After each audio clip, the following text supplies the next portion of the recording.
one of the things you've all talked about is this is all about change. And change requires, obviously, leadership. And perhaps, Brian, you can give a sense of, should the public sector or the private sector be providing leadership in this area? Do you see observable differences in how organizations, if they're in industry or if they're in government, go about this? Any thoughts about the leadership question? That's no small question, Ted. Yeah. It's very interesting. I have thought a lot about it. I've worked in all three sectors. And, when you look at the data coming out of Goddard and other parts of NASA, you look at the Intergovernmental Panel on Climate Change. I mean, climate change is real. We've got some serious issues. And the Department of Defense came out in 2007 with a 80-page document that I encourage anyone to read, and it's called National Defense and Climate Change. And it makes compelling reading. And so given the nature of the issues, I personally believe that the government, the United States government and governments around the world need to be the leaders in this field. I mean, there's research and development, there's policy, and then, of course, what Michelle's doing around leading by example. I mean, it's critical. I spend most of my time working with industry, and industry is in a very strange place right now because we have created a consumer culture, right? We produce thousands and thousands and billions of pounds of material every year that winds up on the waste dumps. So we've created this take, make, waste society. And so if we're going to be a sustainable society, we really have to re-envision this. And so, Michelle and I have a common mentor, Ray Anderson, at Interface, with a dream of becoming the world's first regenerative company. And just recently, in fact, last month, Nike, after 12 years of working together in this field of sustainability, Nike has put a stake in the sand called Nike Better World. And it's phenomenal. After 12 years of working on product, I encourage anyone to look at this website, NikeBetterWorld.com. Here is a major brand that is saying we get it, and we are moving toward sustainability. We want to be part of the solution. So they can handle the sort of the material flows. And then on the NGO side, I mean, of course, they call us all to task. I mean, they're calling for radical transparency in our world today, and that's what I see their role. So, in the end, we're learning to collaborate. I mentioned that collaborative issue earlier around the organization BICEP. So all of us are learning to listen to each other, not demonize, not dismiss, and collaborate. And I think that's where the future is. If I can just add one thing too, it's more related to individual leadership. Clearly from a federal government perspective, the president's challenged us all to lead by example. Really step up and practice what we preach. But to Olga's point, there are a lot of young leaders who are coming into not only NASA but into federal agencies across the board. And particularly coming from a generation where sustainability, environment, and clean energy is very much part of what you learn in school. What you carry with you. That this is an extraordinary opportunity for young leaders in the federal government or in the community at large to really step up and play a really important leadership role for institutions as well. Whether we're talking about projects or facilities or agency vision, or other bigger ideas. There's a real need to open the doors and welcome our young leadership into this arena. And to those young leaders, be persistent. Don't take no for an answer. It's what I tell folks all the time is if someone tells you no to something that's just a plain good idea and common sense, repackage it and represent it, because it's be persistent and don't take no. No is not an acceptable answer when it comes to sustainability or something that's so commonsensical as this whole activity is.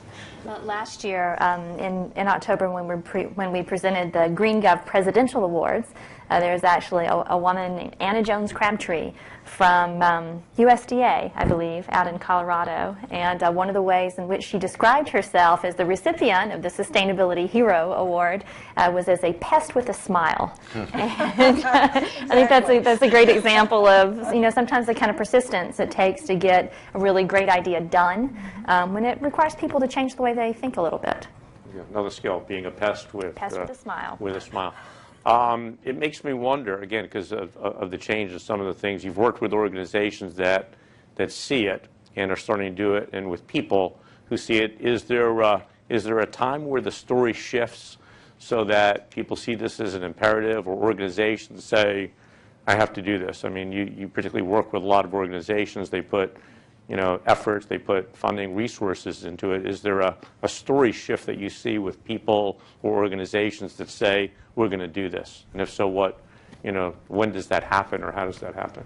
I think that, in the federal context, as it relates to our goals around energy performance, our goals around greenhouse gas pollution reduction, as the federal government, there's some really important statistics to understand there in terms of the real responsibility that we have, to make this an imperative and to follow through. We're the single largest energy consumer in the U.S. economy. Our energy bill in 2008 was north of $24 billion. And thinking about recapturing that cost, reducing those costs, or in our current challenging fiscal environment, where responsibility is critical to the way that we're operating as well, recapturing those costs to be able to invest in mission, is a critical way to be thinking about these energy challenges as well, because sustainability, it's not just about environment, it's not just about the people part of the equation, but it's very much about economy as well. The President's executive order is leadership in environmental, energy, and economic performance. And that's something that's the companies who have embraced it and are doing it, they have found that it improves their bottom line. It makes them more competitive. It makes them more effective. It creates innovation. And that's one of the most amazing things. If you really embrace it to the point where it becomes part of your culture, then it actually it pays off in ways that you didn't even dream about. Some of our buildings, we thought when we built green buildings, we thought we'd get a 30% better energy usage. We're finding it's more like 60%. And guess what?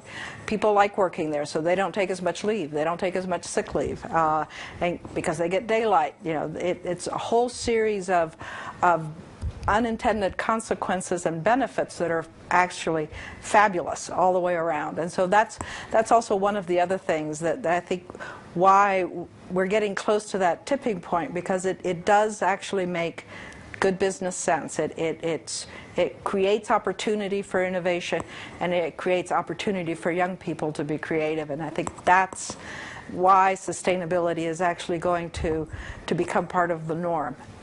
It's not acceptable to do it the old way anymore. And NASA's sustainability base is a great example of that in action. Mm-hmm.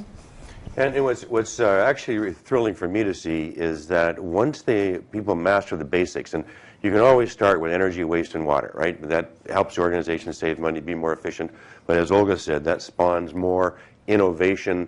And what's happening now is it's in the materials sector. And I work with a lot of manufacturing companies, and they're now going right back to the wellhead or right back to the cotton field, right back to the mine, and asking questions about, how is this mine? What kind of reclamation are you doing?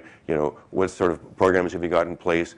And they're looking at the complete life cycle of the product at every stage along the way, and they're finding benefits to the business. They're coming up with new materials or a cleaner way of production, less pollution, so on, and it's very inspiring to see what's going on. So it starts developing, as Olga said, a life of its own. The companies reach a kind of tipping point, and ultimately, for me, what I like to see is there's two indicators. One, you'll know a company is very serious about it when, number one, the sustainability is built into the strategic planning of the organization.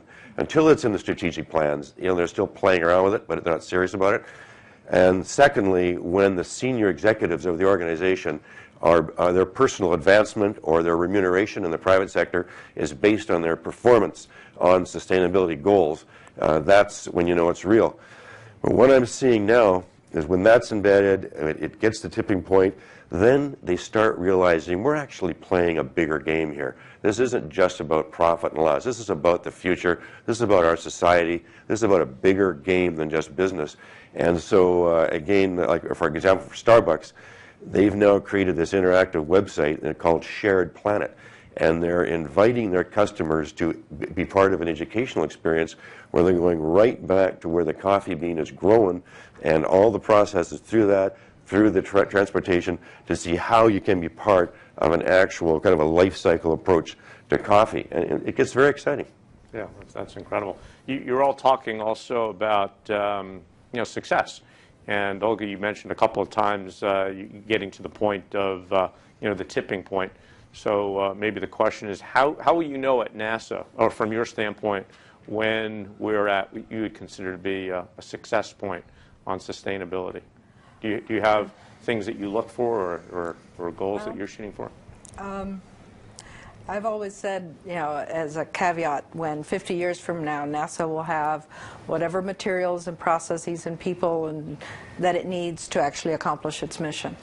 And a way of looking at it from another perspective is our products, our rockets, our satellites, our buildings, are they flexible? Are they easy to operate and maintain? Are they efficient and effective at accomplishing the mission, and what driver? I mean, that's what sustainability is all about. It's about being flexible and easy to maintain, operate, and use. And in 50 years, if NASA still has everything it needs to be able to accomplish its mission, then at that, I know we are sustainable at that point. But, and also the other piece of it is when sustainability is just part of the way we do business. It's not a standalone thing. It's not something that has to be pushed. It's simply part of the way that it's part of the culture. It's part of what we do and how we do to achieve our missions and programs. Right. Mission, projects, products, outcomes.